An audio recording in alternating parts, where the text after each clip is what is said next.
All right, team, we have another video yet again talking about the patch notes because we just can't get enough. Am I right? Holy fuck. Anyways, there's been a lot of doom and gloom around 0.2, and I think for some people it's definitely rightfully so. I think it's fair to interpret it as a negative thing, but I just kind of wanted to offer a few points that will hopefully help ease people's fucking level of doubt and dismay at the coming patch. First thing is first, let's talk about this line right here. Many skills have had their base damage or damage growth per level rebalance. Both these changes are not specifically mentioned below as the changes are too widespread. This is a really important line. I didn't really mention this in my last video, and the reason for that being was that a line like this essentially is a wild card counter argument to anything that you can propose skill wise. So for example, if I tell you, oh, I think X got nerfed, you can simply just respond with, well, actually, due to the fact that you have no idea what the base damage changes or damage growth per level rebalances are, you can't make any assertions up or down, bitch. And while admitting this is true causes me an ass pain I feel in my soul, this is unfortunately the truth. The reason why I kind of just ignored this line in my previous video was because if you have this line in here, it just makes it so we can't make assertions about skills pretty much whatsoever. To which then my response is, what is even the fucking point of reading patch notes? So I like to just say, fuck it. Now, I should have told you guys that I am just kind of throwing this out. That was my bad. That is a poor practice, and I did get called out in my comments. You guys got me fair and square. That being said, the problem with this sort of thing is that, again, we just can't ever actually like make any conclusions off the patch notes if this is something that we keep in our mind the entire time. I can't tell you that Arc is unplayable and absolutely gutted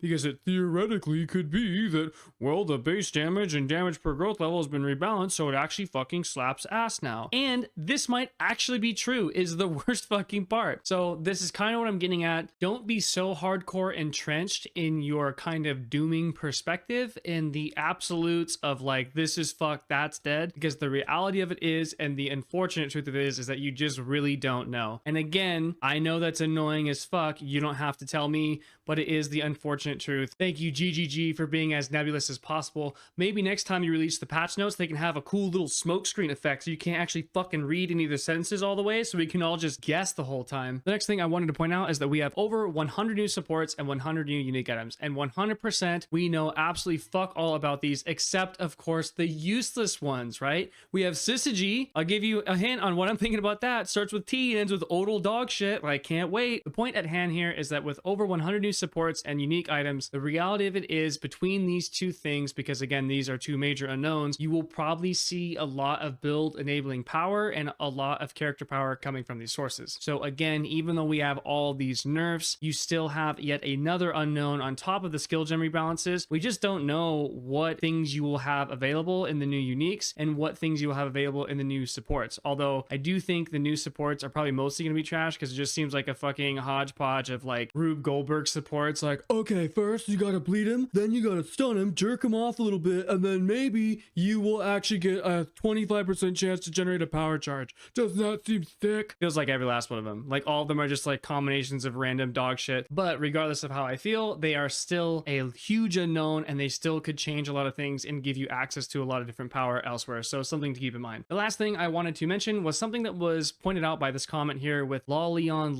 like, what the fuck is this name? Anyways, this guy, he goes, have to disagree. Yeah, Spark Stormreaver got nerfed, but not by that much. Most stuff got nerfed. Stormreaver Spark got nerfed a lot, but it was also a lot more overpowered before. I only like 20k sheet DPS on Spark, and I could clear T16 with Breezes and stuff just fine. Other people had like 200, 300k sheet DPS and were one-shotting anything, blah, blah, blah. Minion ES based Infernalist got gutted way harder for no reason, for example. Also, not mentioning the Grim Feast nerf while talking about Infernalist is weird. Infernalist is completely dead now. Without Grim Feast, you lose all of your defenses. It's way worse than just the Hun stuff. You lose half your ES, all of your sustain, you get 20% more damage. Spec is basically dead. Okay, so regardless of the fucking Infernalist Grim Feast thing, I don't know anything about Grim Infernalist. You know, my bad. Okay, you got me on that one. However, what is important here is to talk about the changes of power levels relative to what they're going to be. And here's what I mean by this. So to quickly explain this graph, this is a graph of power, and this is the average character power in 0.1 and the average character power in 0.2. These dotted lines over here, the red line represents the viable power for a good build or for a build to be viable in 0.1, and the blue line represents the viable power level for a character to again be viable in 0.2. Now let's say, just for shits and giggles, that this is Spark, and say in 0.1 Spark ends up here. This is how good Spark is, way up here. And then let's say it gets a 70% nerf or something like that. So while we're all over here, saying like, oh my god, Spark is fucking dead, RIP, it might be the case that even though Spark ate a 70% or 80%, whatever, you know, giant number you want to throw at it, this is pure speculation, I have no idea what the nerfs actually are, it might be the case that even though Spark ate such a significant nerf, it is still well above or close to or still viable just in general for the overall power level in 0.2. It might just be right at this line or above it, or maybe like pretty close to it, right? We don't actually know. Now, of course, this is pure speculation, as is everything else that is coming around the patch notes. Is just kind of the price of doing business when we have so many operating unknowns and we have no way of clarifying them. But the point is that this is still unknown. We don't know where Spark will end up, where it'll be relative to the viable power level for 0.2, if it's going to actually be pretty good, if it's going to be total dog shit like we think. And this is kind of the overall point that I'm getting at. Between rebalance, uniques, supports, and power levels, we have so many unknowns between all four of these things, and all of these things are very potent. All of these are more than capable of completely like paradigm shifting what we may or may not know or think about a skill or something. And not to give any credit to Jonathan, but he did technically say you should forget everything that you know about balance.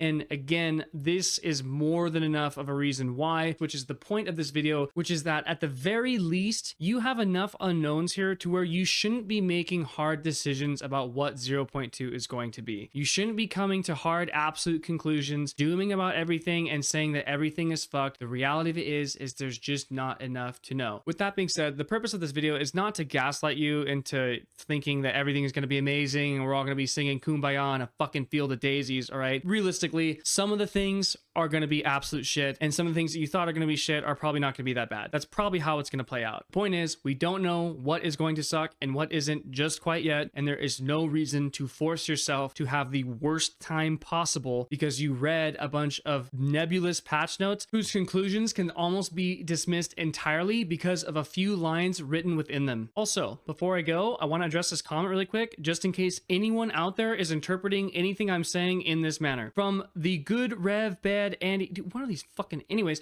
on your comment on uniques, IFL, it is very, very bad idea to go into a build, especially League Starter, relying on a list of completely unknown uniques, all with completely unknown rarities and eventual market prices to fix holes in your build. I think it is much more rational to plan your build as if none of that stuff exists. If any of it helps and turns out to be attainable, well, great, but to go in thinking a C tier build is going to be saved by some random unique is almost a guarantee of failure, so I really just hope that people don't take your comment the wrong way. Yeah, for sure, definitely don't take it the way this guy says it, you know what I'm saying? I am not telling you to just fucking pick some dog shit that looks like it's gonna be bad and then clackety clack gamble on a fucking unique to fix all of it. Okay, if that was ever a conclusion that you drew from what I am saying, put your fucking helmet back on. How many times your stepdad have to tell you to fucking not take that shit off? Jesus Christ. But all right, that is all she wrote for this one. I will see you guys tomorrow at launch for the 24-hour stream banger. Tell your friends. Deuces.